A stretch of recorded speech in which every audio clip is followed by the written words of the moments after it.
Good morning. This is the Sensational Six, and here we are to give you some enlightenment on our views of what we see in the spiritual world. And today, our topic's going to be, after the election, a spiritual perspective. But first of all, we're going to let each of us do a question that reflects what activity do you feel a little or very decadent about? Binge a non-popular show maybe, or you eat mayo out of the jar, or only plant flowers that will bloom white. Do you have those little idiosyncrasies that, that are just you, only you, nobody else would probably understand, but it works perfectly for you? So I'm supposed to start this off.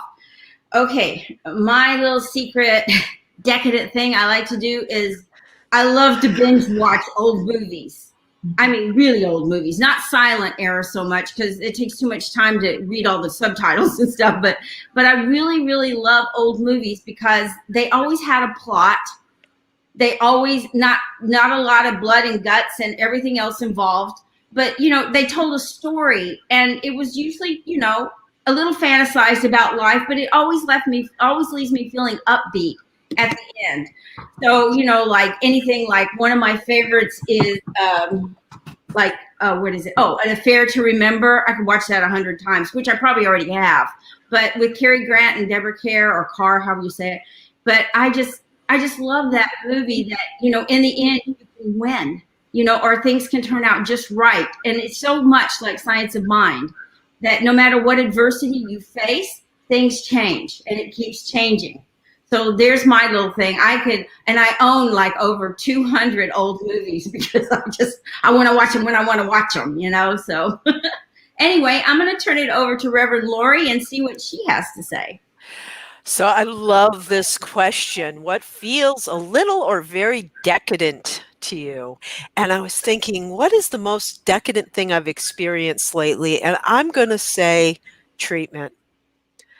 I'm going to say when I am in treatment, when I am really in it, it feels decadent. It feels like being bathed in just this amazing vibration of love. And yesterday felt decadent to me all day in a prayer room that Palm Desert, our center, and Kauai and Global Truth Center all participated in, to just hold the high watch and meditate and treat with people. And to me, that was a decadent day. I loved it. I found myself just tears of joy throughout the day. And other than that, I'd say ice cream. But ice cream's a real distant second compared to treatment and prayer and meditation. So I'm going to pass off to Reverend Dale. How about you, Reverend Dale?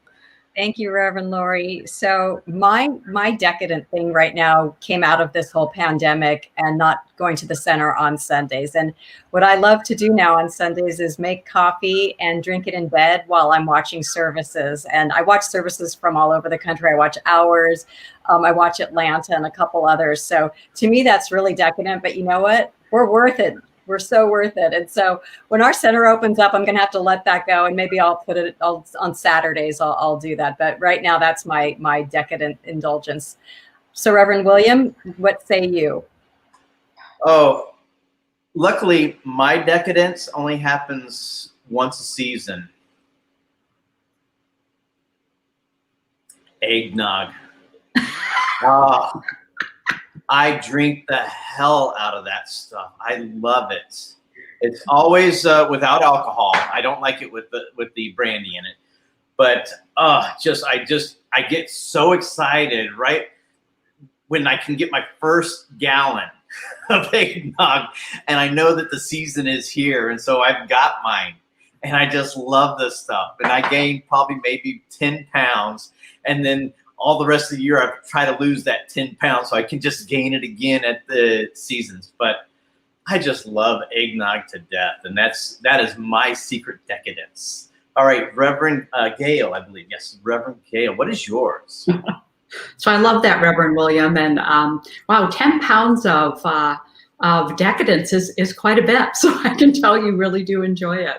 So I think my decadent indulgence is enjoying an evening of quiet time with myself. And that truly means with nobody else around. So I'm an introvert and I require time and space to get re-energized. And COVID practices have really challenged that need as my husband's activities outside our home have all ceased. So there is rarely a time when we're both not in the house together. So an occasional evening to myself now feels a bit decadent, as it's very difficult to create that quality time without feeling like I'm banishing Gary from the house. So Brad, how about you? Well, you guys' answers are great and hilarious. But I have expanded my awareness to realize that I didn't know you could buy eggnog by the gallon, not the quart. So I am now much more enlightened about all that. For me, my son as a teenager played a computer game that was all about in space, and you had an empire and you either partnered or attacked their empire. It was fascinating to watch him play, and he had all these zillions of different characters and species. And something came to mind. I thought, as one of the many treats I'm going to give myself when I finish ministerial school, I think I'll get that for myself. And though he's too busy working, which I'll talk about later, playing, it would be one more conversation we can do. I can say, hey, how do you do this? And he can text me about, here's the answer, that kind of stuff. Or we could screen share and he can coach me on it. The decadent part about that is my empire is called Winterland, and my home planet is called God. And overall, the whole experience is called Wintertopia. So, and the decadent part is sometimes I'll play it and then I'll leave it on so we can process, so the populations can grow, et cetera, et cetera. Hang out with my mom, play cards, come back, and all of a sudden, like, oh, geez, it looks like I played another 20 hours and I didn't mean to, but it's a fun thing. So thanks for partnering with that weird and hilarious question. So let's get into the meat of the topic today. And I'm the lead on the conversation to start out. And the topic is after the election, a spiritual perspective. So a lot of you have seen this book, Science of Mind by Ernest Holmes. Now, a reminder, it's not an end-all be-all. Remember, he wrote this and created this teaching that turned into a philosophy, that turned into a religion, by culminating ideas, religions, and philosophies around the world and putting it together in one thing. So I thought, well, for my talk, why don't I utilize this as a tool and see what I can come up with. So in the back, there's a really cool thing called the concordance. Reverend Brad, Yes, go ahead. Reverend Brad, before you go on, your mic is popping terribly. Okay. And can you just check your connection? It's sounding like it's just not plugged in well. No. No. And how about now? Is it better now? That is better. Great. I just removed my headset. That is better. Thank you. It's doing live. Wow, you sound all crisp and clear. That's awesome. Excuse the interruption, folks. So, in our topic today, I thought, I'll use this as a reference. And I looked up the concordance, and you can look up one word and see if it's referenced in the book. So I looked up the word election, nothing. I looked up the word vote, nothing. I looked up the word country, nothing. I looked up the word perspective, and it's mentioned twice in one paragraph. So let me read what that says. The perspective, I'm not going to read both perspective words. The perspective of reality is lost when we view life from the range of short experience. In the long run, we shall reap as we have sown. So that refers me to thinking about how we've heard ad nauseum the thing about the seed planted, right? When we're speaking our word and we're doing a prayer, that we put the seed in the ground and we don't take it up. But I think the most important part in that is, do we have the faith that the soil, the water, and the sun and anything else is going to grow that seed? Do we have the faith, or do we not have the faith and we have to pull that seed up and look at it? When we pull the seed up or check to see if our prayer has been manifested, then we don't have the faith that it's done. And I think I remember this past Sunday, Dr. Joe was talking about, are you being in fear? Or are you being in faith? And he was referencing, life right now, like we're talking about. And where are we coming from? So if we're coming from fear and not as much faith as we'd like, how can we deepen that experience? Because we want to get to a place where the seed is planted, we've spoken our word, we've said our prayer, and we are 100% clear that the soil, sun, and water will do its perfect work. And in a bigger, broader sense, that the law of attraction and the law of life will do its perfect work, period, and make our word manifest. Dr. Holm talks about an easy way to build faith and put the energy and dynamics in back of speaking your word and knowing the truth is with feeling. So I'm going to use a kind of funky little exercise, and I'd like you to just work it with me. It's only a minute. So I'd like you to think about your spouse or a person you really care and love about. And if you're not in a relationship like I am, you can think about your favorite Ben and Jerry's ice cream, which mine right now is Americone Dream. Very patriotic. So think about that, and think about, okay, I really am into that and really into that person on a scale of 1 to 10. And where does that come up? Someone's mic might be on. And now that we're thinking about them, now I want you to feel into that spouse or person and feel the connection and the resonance and the amazingness that you feel in that relationship with them, and measure that on a scale of 1 to 10. Can we see that when we went from knowing into feeling, the whole observation and perspective of that experience that I walked you through in just seconds expanded, right? We went from just thinking to feeling. And I know within you, if you followed that, the energy of the whole package went, because that's what feeling does. Feeling deepens our expansionness and our connection with whatever it is we're thinking and feeling about. It's still about perception and observation. Let me talk about, when we talk about deepening our feeling, there's another quote in here I wanted to do from Ernest Holmes.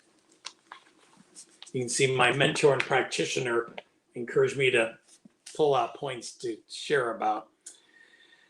In feeling, so we're progressing here.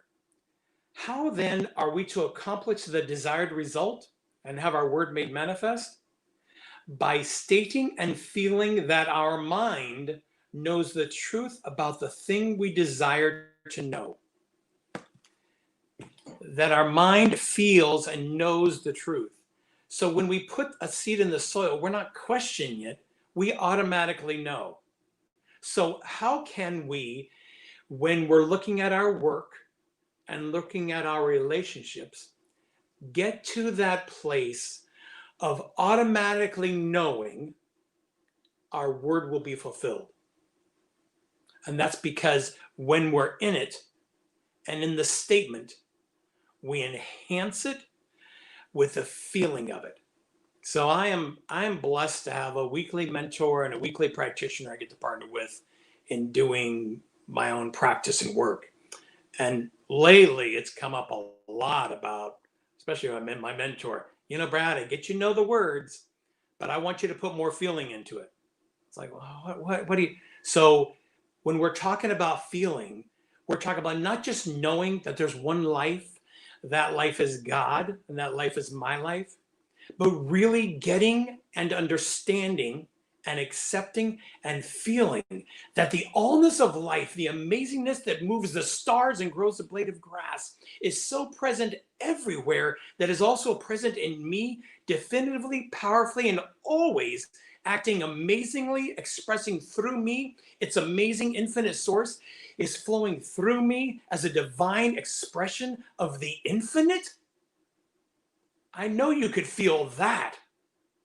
And if I come from that place, when I speak my word of, I want to know that whomever is in the White House or across the counter from me selling me my purchase, I can feel and know and revel in that infinite presence of God that is always and continuously flowing through me in every single moment, and every single breath, and every single word, and every single email.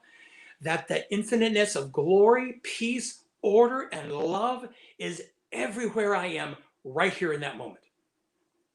Now, as I'm saying that, I think I may try and do that next time I'm across the counter from somebody who I'm thinking I'm getting irritated with. That would be pretty hilarious with all these people around, and I just claim the truth right there in front of them. I think that would be a kick. But can you see where that goes? You know, you can tell I'm not on the topic a lot.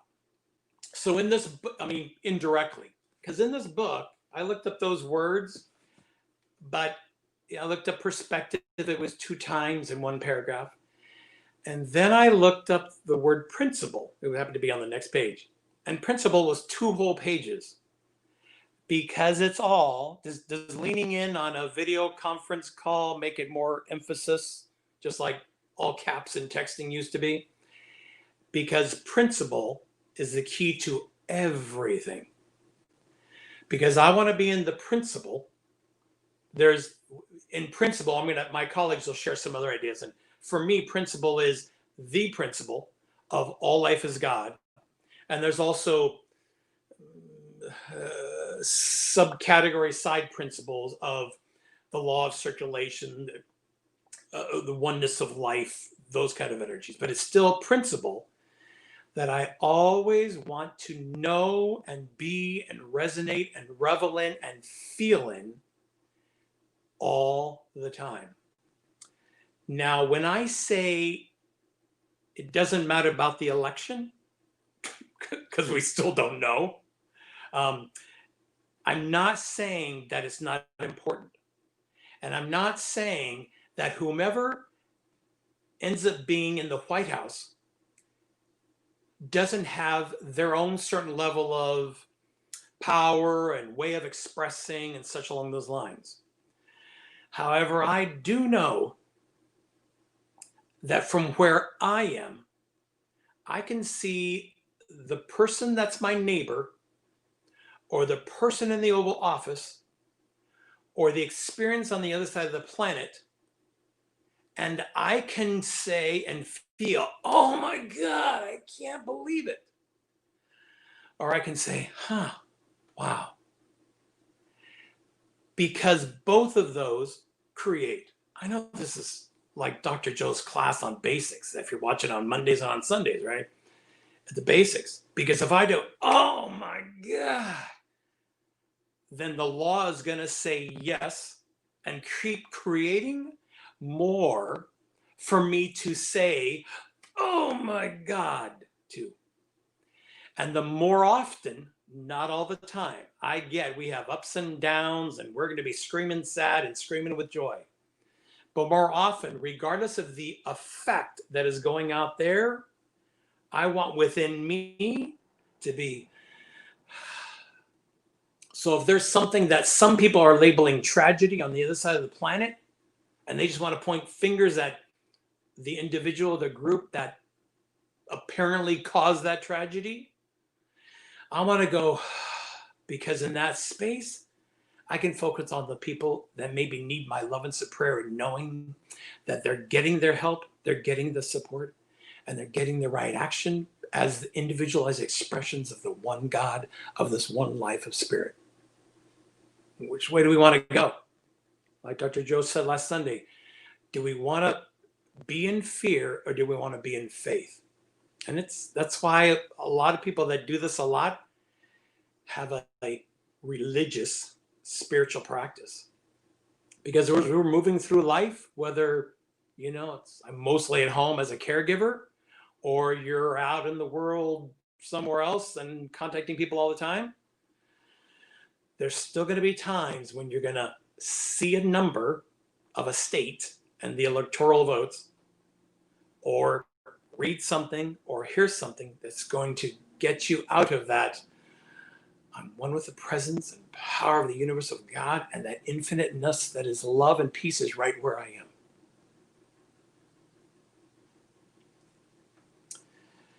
So tomorrow, or later today, or next week, I have faith. I'm still going to go to a certain store and shop.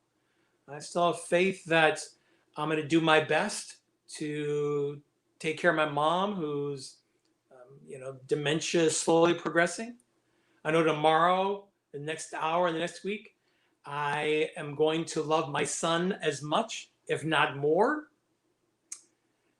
That's not going to change, but that has to do with me. And I know from that place, I can see what someone else labels as a tragedy and saying, I get to do my work there.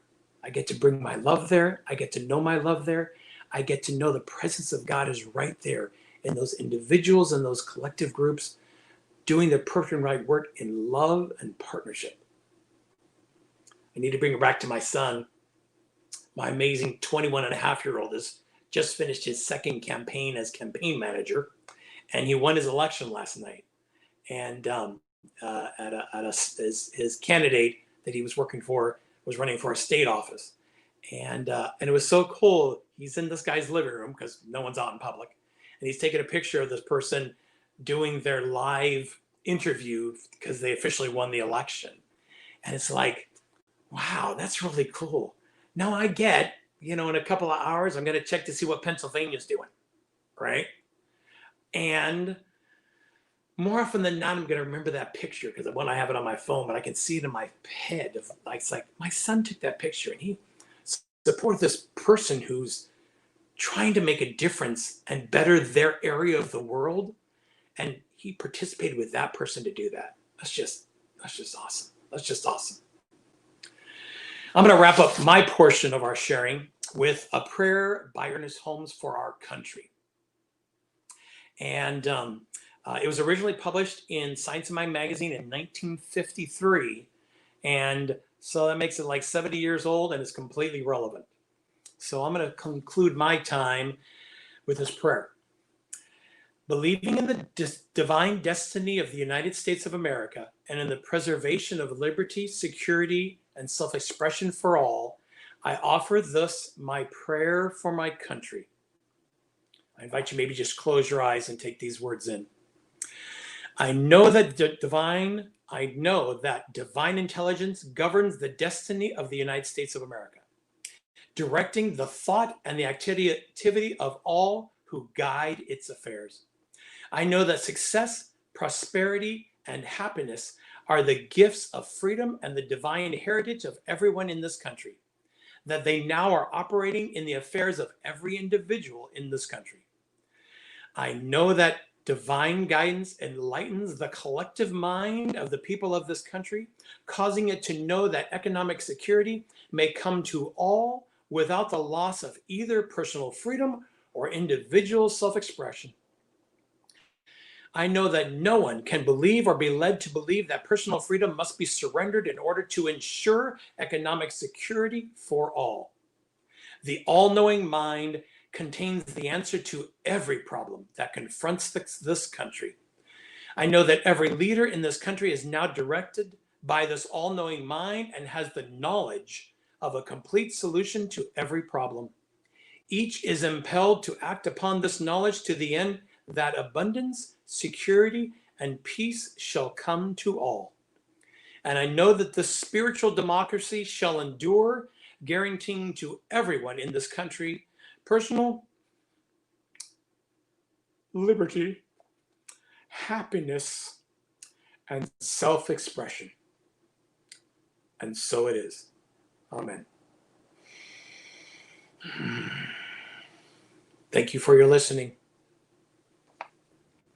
Hey, team. I'd like to address that. So when the first thing that you spoke of, Brad, really resonated with me. It was perspective.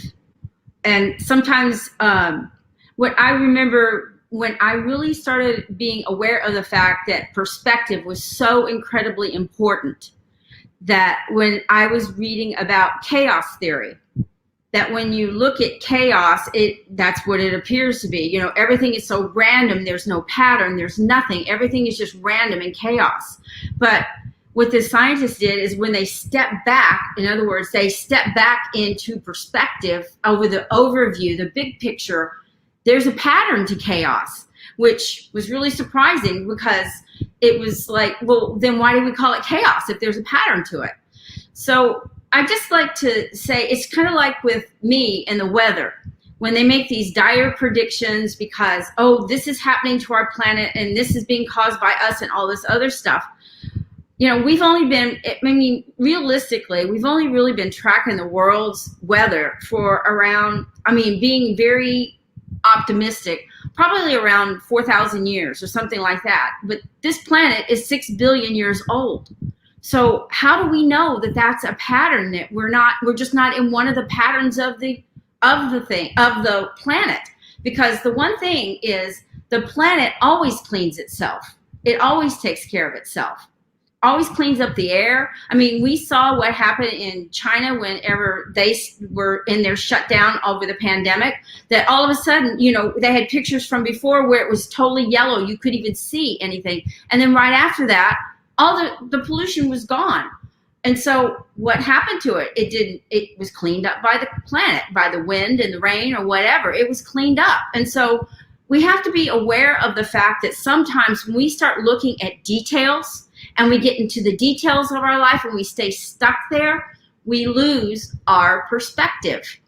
Whenever you step back, sometimes from a problem or whatever it is, then you start seeing it from a different perspective. What I like to do is, instead of 6 degrees of separation, I like to do the 6 degrees, I move to this side a little bit or that side a little bit. In other words, instead of looking at it straight on, I try to look at it from a different point of view. Maybe I come from a point of view of love, or maybe I look at it by determining, what am I taking personal about this? Why is this personal to me? And so when I start stepping out of the details and into the bigger picture, then that's when I go from, for me anyway, when you're in the details, you're in fear. When you're in the big perspective, you're in faith, because you just have the faith of knowing that whatever's unfolding, it's not like God isn't present, always present, continuously present. So no matter what is unfolding, there's no reason for me to go to fear. No matter what occurs, I don't have to go to fear. It was like we were talking last week about, I'm responsible for my own peace. Nobody else is. So if I'm running around right now because there's so much turmoil and stuff surrounding what's going on in our country in fear, I'm adding to the problem. I'm not making it better, because each of us are connected. And when we are in fear, we're radiating fear. We're putting our fear out into the universe. So for me, perspective and staying in that perspective is what makes the difference. Stepping back and not just getting down in the mud and wallowing around in the details, you know? So I don't know if that helps anyone when you're looking at what things are going on, but for me, it just, you know, just knowing that the way our country was set up, we have checks and balances, we have everything else going on. The election of one person is not going to really impact us, because we have other ways of controlling whatever's going on. So we just have to remember that, step back, look at the big picture. And sometimes that's what brings me to my inner peace. So I think Dale wants to go, or who wants to go next? Dale? Yes. Hi, Dale, Reverend Dale. Good morning, everybody. And to all of you out there who are listening today, I want to hear from all of you, because I know there's a lot of stuff coming up for many, many people today. We're ministers, and today for me is a day that it's made for us and for what we bring to the world, to bring what's already been stated, as Reverend Brad talked about, standing in principle, what Cheryl just talked about, as far as taking that step back and see that there actually really is order unfolding here, even though it may feel like chaos. So please send us your questions, your comments. We are here for you. You've got 6 people who have a ton of wisdom coming through them, and we would love to support all of you if there's something you want to ask us or something we can do for you. So what I'm brought to talk about today in this very moment is, what is this all triggering for us right now? Because what I see, when I take a step back and look beyond the details of, it's an election, we've got this candidate, that candidate, this side, that side, what's really going on underneath the surface for us individually, and it's going to be different for everybody, but kind of the common ground that I see is people are fearful, as we've already talked about, and there's a sense of threat, or I'm losing something, something's being taken away from me, or my life is going to change. And what we're activated is a real primal thing right now. And I think it's really important for us to look inside of ourselves and say, what's beneath all of this fear that this situation is activating inside of me? Because a lot of what we're walking through right now is turning us to this opportunity to heal stuff inside of ourselves. Because the truth is, and I think Reverend Brad and Reverend Cheryl already spoke to this, everything is changing, everything is unfolding for a greater good. But when we are just steeped in our own fear, we're paralyzed, and we're not able to open up to opportunities and for paths that are bringing us to participate in a greater good that's unfolding for all of us. Something that we were all trained in when we were in our ministerial training is we were told that we're always equal to whatever's showing up in our lives. And the way I look at it right now, we're all equal to this moment that's a little bit different for all of us, but we're equal to it.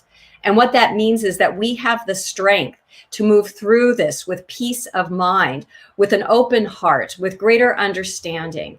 We are equal to it. We have all of the skills. We have all that divine yumminess inside of us that provides us with the grounding, with the peace of mind, with the wisdom that allows us to walk through this without going into worst case scenario, with seeing there's actually change that's coming forward for all of us to look at, to all of us to participate in, so that we can come together in oneness and love and create a better world for everybody. So I just want to leave that with all of you, and I'm going to pass it to Reverend Gail. Thank you, Reverend Dale. And I want to echo what Reverend Dale just said. We have been very eager to bring this talk title to you today, the day after the election. And I've seen in the comments, there are people here that are so excited about the title. We want to take this where you want to go. So please provide us with your input and your questions. So I loved hearing Brad's discussion about feelings, and also Cheryl's comments on perspective, and then Dale kind of pulling it all together. So when we talked about this talk title, and Brad suggested after the election, a spiritual perspective, you know, it got to reminding me of a story that Reverend Cheryl, our Reverend Cheryl, told me recently, and I'm going to borrow it just for a moment. So everybody envision this. So here's Reverend Cheryl, and she's sitting in her home one morning, enjoying the cooler air outside with her sliding glass door completely open. She's tending to all of her many beautiful patio plants, when all of a sudden a bird flies inside the house. If you've ever had this happen to you, you know exactly what happens next. It's sheer panic. Panic for everyone, including the bird who's flapping about and hitting the furniture, that bird who is in a full-on panic, trying to get out of his or her confined space. And what do you think happens next? Well, the energy of this bird's panic starts to spread. I've had a bird fly into my house several times, and I can tell you that the panic of the bird soon becomes the panic of me. And that's what happens. And that's what happened in Cheryl's story. I heard her talk about running around her dining room table, trying to help this bird move to freedom. And this bird kept flapping around in circles and heading for the glass windows, which we all know can be super dangerous for a bird if he gets enough speed, right? And it was trying so hard to escape, and Cheryl was trying so hard to catch him, which was actually making things a little bit more chaotic. So Cheryl was finally able to guide him, probably more accurately whisk him towards the open door, where all at once the bird broke free through the sliding glass door into the open air and into the sky. So after hearing this story, I'm sure you guys are all breathing a sigh of relief because, okay, the bird is all set. But what about Reverend Cheryl? Well, Reverend Cheryl had to spend some time settling down, as I did in my experience, calming down because she found that her own heart was pounding. It was matching the panic energy of the bird that was trapped and trying to escape. And I can only imagine the bird's confusion and frustration. I can see the sky. It's right there. You know, if I fly hard and fast enough, I know I can reach it. So why do I share this story today? Well, because it makes me think about how some of us have lived our lives through this election cycle, including today, the day after. And just like Reverend Cheryl's bird, we can often see exactly what we want and nearly kill ourselves trying to get it in a way that just isn't working. Ever been there? I know I have. And meanwhile, if we just stop for a moment, this is the perspective that Cheryl was talking about. If we just paused, if we got quiet for a moment or two and looked at things just a little bit differently, that spiritual perspective, maybe we would notice that open door to what we want being held up for us by that nice lady, Reverend Cheryl, inside the house. So although the image of Reverend Cheryl chasing this bird is very humorous, this story is actually told because it mirrors our society in many ways right now. And in some ways, society resembles a room where a bird is frantically trying to break free. Sometimes dangerously so, as we've seen. And in the process, panic and fear are being generated, and both can be highly contagious. Does this situation sound familiar with what you have been hearing, feeling, experiencing around all of this election frenzy? So even if I say, I'm not going to go onto social media, or I'm not going to read the newspaper, I'm not going to listen to the news, maybe you notice, like I do, that the energy is still in the house, meaning it still touches me in some way. And maybe it's touching you today. And what I realize is that the energies of society, whether they're election energies or other energies, are being felt by all of us. It's just like a wild bird in our consciousness. And even if I try and unplug myself from it completely, the connection we all share from the living spirit from which we live our lives is always in place. So we feel each other when our minds are frantic. And we also feel each other when our minds are peaceful. That's exactly what Brad was talking about in his exercise with relationships. And that's the thing about feelings, that even though each of us is unique, and we are very unique, and all of our experiences are unique, feelings are something among us that's universal. So while some of us are feeling a little divided right now, we are all having the universal experience of having feelings. And I would say that when it comes to feelings, one of the best things we can do is actually acknowledge them. After all, you have to feel to be able to heal.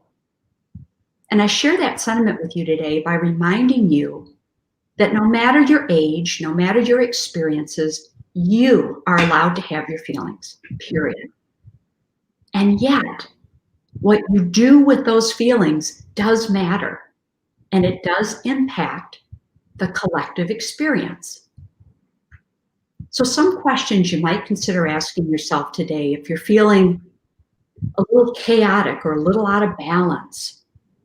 Ask yourself, where am I vibrating? Where's my vibration?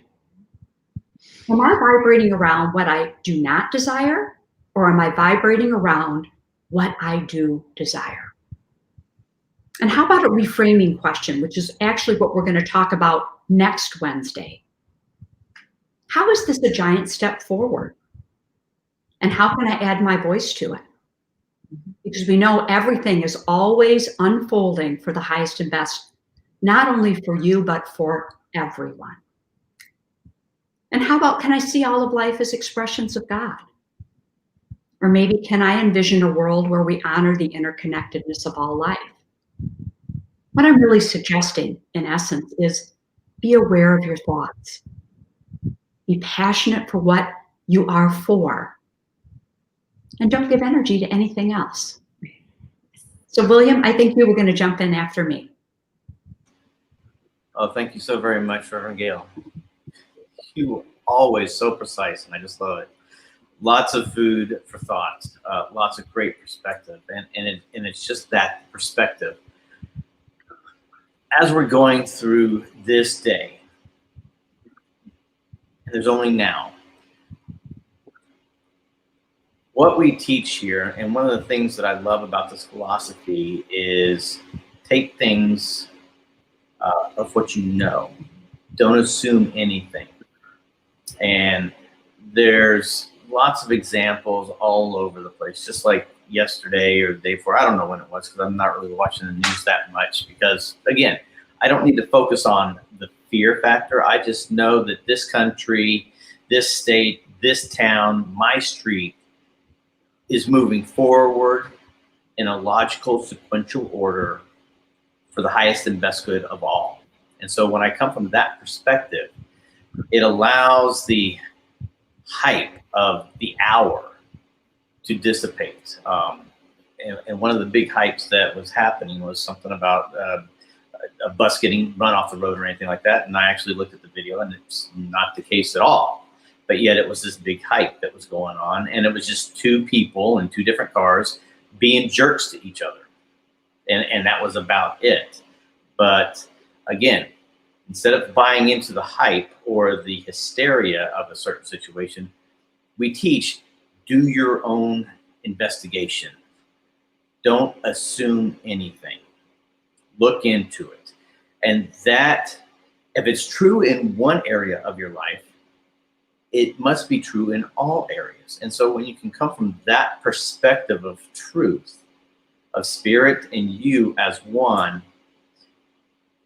it allows you to stay in a state of perspective, which you can then understand and make rational decisions on what you do and don't want to do. Now, however this election falls out, it just is. Because I can tell you this, I'm 54 years old. And honestly, to tell you the truth, my life has been my life because of my decisions, not who's been in office or who's been in Washington or anything like that. So since that is true, and if it's true for me, I know it's true for everyone. Your life is controlled by your thoughts, not who's in office or not what country's doing what.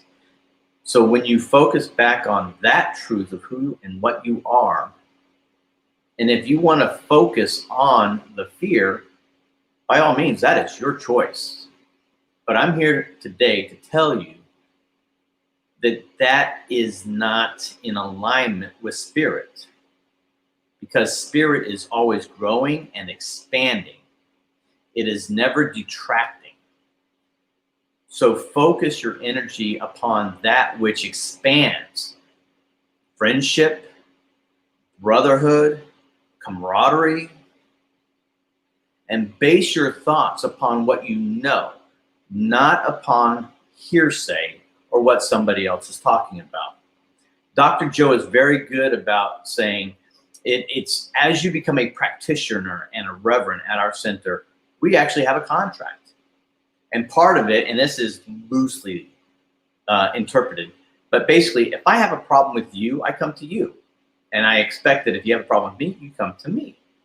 If I have a problem with you, I'm not going to go to somebody else and talk about it. And vice versa. If somebody comes to me and says something about somebody else, I will say, then have that person come and talk to me, which means have direct dialogue. Come from a place of understanding, a place of peace and of love. And when you come from that standpoint, and as you reflect upon your life, I'm sure that you will find, like I have, that even though it's a journey and there's ups and downs, for the most part, I am responsible for where I'm at. I have nobody to blame but myself. But the beautiful piece of that information is I'm also the person to get me out of my ditch. And when I can come and realize that I'm in a ditch, then it's my journey to begin to climb out, dig out of that ditch. And when I do that, my life becomes fulfilling, prosperous, in whatever venture, whatever I'm focusing on, does and will prosper. Because spirit can only say one thing, and that is yes. So when you come from that perspective of life, regardless of what's going on today, because 15 years from now, you're not going to remember today. So do what's important to you. Do what you love, knowing that spirit is unfolding perfectly for your highest and best good, for this country's highest and best good. In fact, for life's highest and best good. And with that, I would like to, I believe it's going to be who's next after me. Thanks, Lori. Reverend Lori. We unmute. It'll help if I unmute. So yesterday, I brought a quote into the prayer room, and that quote led me somewhere. And I'd like to share it with you and just explore it a bit. It's Ernest Holmes, of course, and he says, in order to have faith, we must have conviction that all is well. In order to keep faith, we must allow nothing to enter our thought which will weaken this conviction. Faith is built up from belief, acceptance, and trust. And as I read that, I just started saying what I had faith in. And everybody in the room took turns saying what they had faith in. And it was an amazing experience because you could feel the energy just drop into this place of all is well. I have faith that everything is unfolding for the highest good. I have faith that nature is always biased towards life, and we are nature. I have faith that people are good. I have faith in the kindness of other human beings. I have faith in myself and my ability to handle whatever comes next. I have faith in, fill in your own blank there. It was just a way of me shifting my attention back to what I know to be true.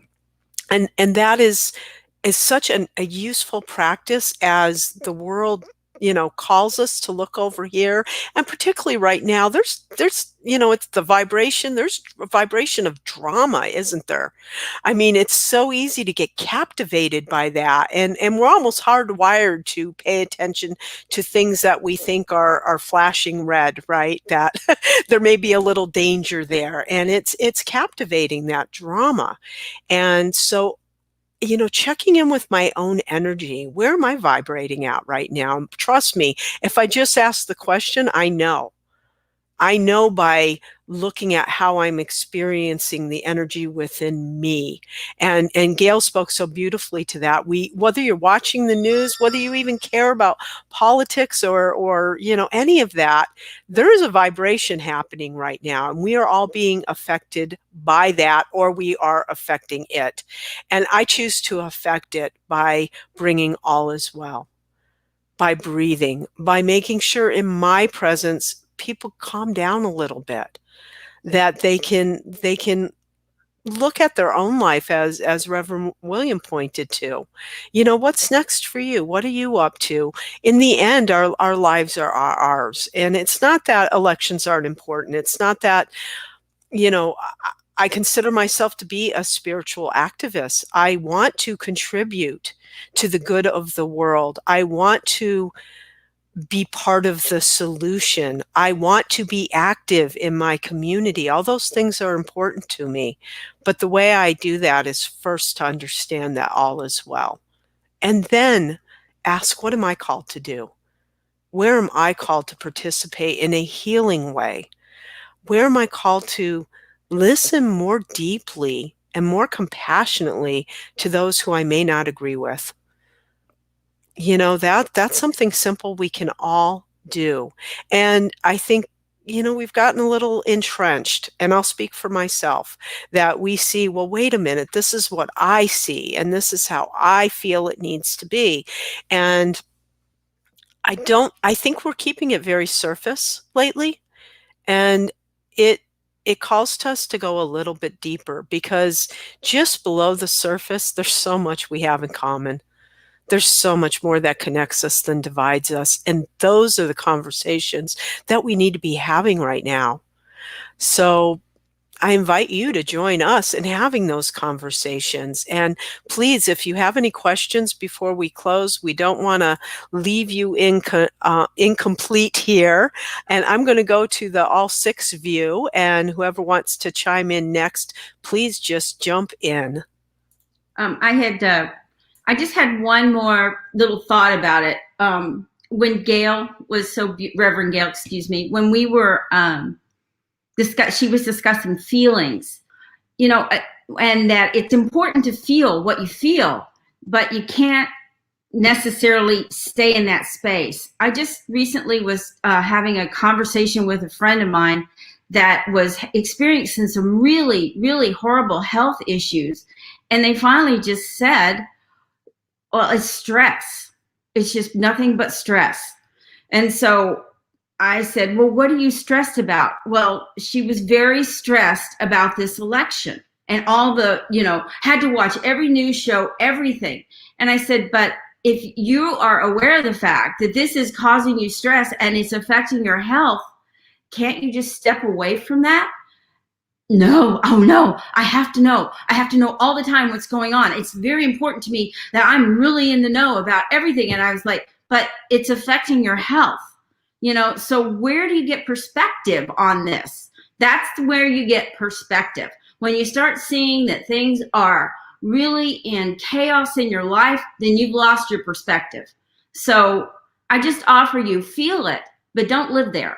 Walk through it. Take action on your feelings. Whatever you need to do that. But just remember that everything that goes on within our spiritual and in our mind and everything else affects our outer, our exterior, our bodies. And so they're just completely all one. So you have to remember whatever's going on inside is going to reflect on the outside. So anyway, thank y'all for joining us. And I'm going to turn it over to, I guess it goes to Gail. Yes, Reverend Gail. Yes. Thank you, everyone, for joining us today. And we're getting close to the end of our time together. So I did want to share a couple of comments that we had during this program today. So one of them is beautifully stated, William.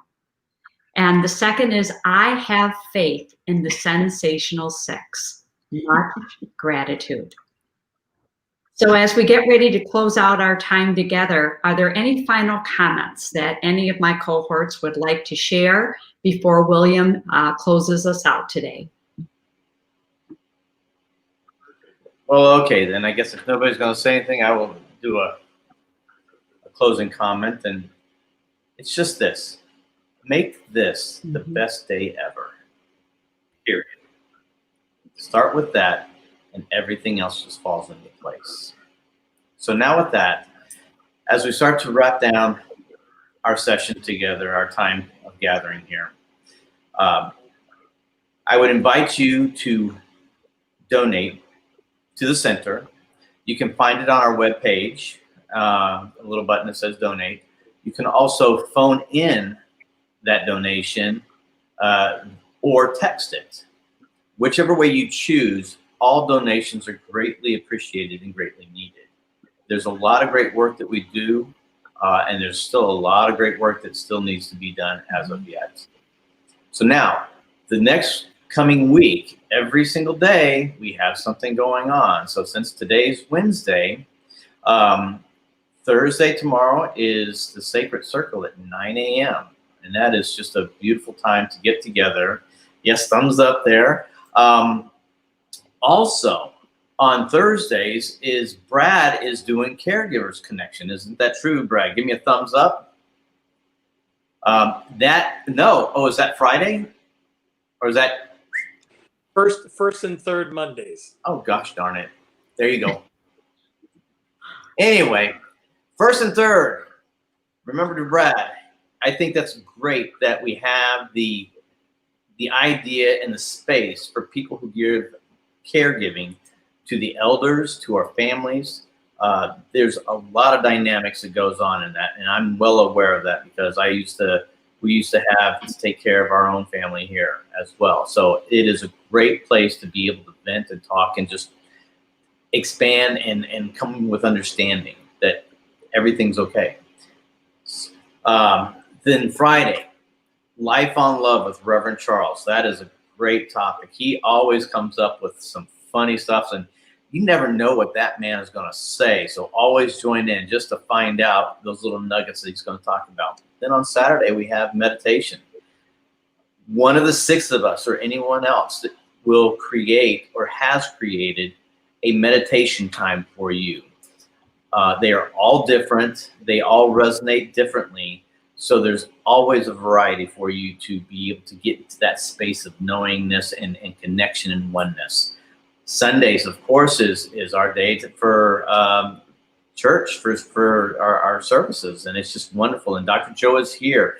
And man, that guy has wisdom like no other. And I just love it on Sundays. Then on Mondays, it's back to the basics. Again, a great class. And then on Tuesdays, I would like to allow Reverend Gail to expand a little bit more about what she is going to be doing. Great. Thank you, Reverend Williams. So what I'd like to talk with you about today is a new workshop that's going to be held later this month called Healing Through the Holidays Without You. And it's all about helping you navigate the loss of a loved one and navigate your grief during upcoming holidays and also other special seasons. So this workshop will empower you to navigate the upcoming holiday season and special events like birthdays, graduations, anniversaries, all with new confidence, and help you grieve well during the holidays. So please join me on November 17th. That's a Tuesday at 6:30 p.m. via Zoom. Sign up is on our website banner, and sign up early so we can get you the journal that accompanies this workshop. I hope to see you there. Thanks, William. Thank you, Reverend Gail. Not only that, but again, today's Wednesday and we just had our Sensational 6 here, but later on today, again, Reverend Gail is having her Power of 8. And what time is that? Give me a number that's a 6. So Power of 8 is on Wednesday mornings at 8 a.m. So next week, Wednesday morning at 8 a.m., we'll again have an opportunity for another Power of 8 circle. So please, again, sign-ups are on the website, on the banner, so please sign up and join us. There you go. There's that dyslexia again, AM, PM. William. Yes, Reverend Cheryl. Please don't forget that on Thursday evenings from 5 to 6, you and I host Social 8. So y'all are welcome to join us. For the show. Yes, and that time is just a time of just basically just sitting around talking about what's going on, what's up with your life, and we have questions that we like to answer if the conversation gets a little lax. But it's just a time where people can get together and communicate, even though they may be stuck at home and may not have that much communication outside of their own home. It's just a place where Reverend Cheryl and I wanted to have it to where people can get together and have conversations and laugh and just lift your hearts. So with that, I would like to end this day. And so just relax and get into that space of knowingness. That space, that room that only you know how to get to. And allow that room to fill you with peace, love, and harmony. And so this is what I know right here and right now, that spirit itself is the only thing happening. The life of energy itself always expresses perfectly in right order. I align myself with that idea, with that truth of the universe, knowing that I am part of that divine expression. I know that to be the truth of who I am. And so I know it to be the truth of everyone here. And so I now focus my attention on that peace, that harmony, that compassion. And I allow myself, I challenge myself to live from that perspective, from this day, this moment, right here and right now, forward. Knowing that spirit is the only thing happening, which means that love is the only thing happening, which means that compassion, peace, understanding is the only thing happening now. And so as I live my life from that perspective, I am filled with peace, joy. I am filled with gratitude. Gratitude, knowing the truth of the universe, knowing the truth of who I am, knowing the truth of everything and everyone. My mind is in the Garden of Eden right here and right now. And so from that vantage point, I express love high upon the mountaintop. My gratitude radiates out to all. And in that knowing, I release my word as law. As together we say, and so it is. Thank you all so very much for joining us. It's been a pleasure.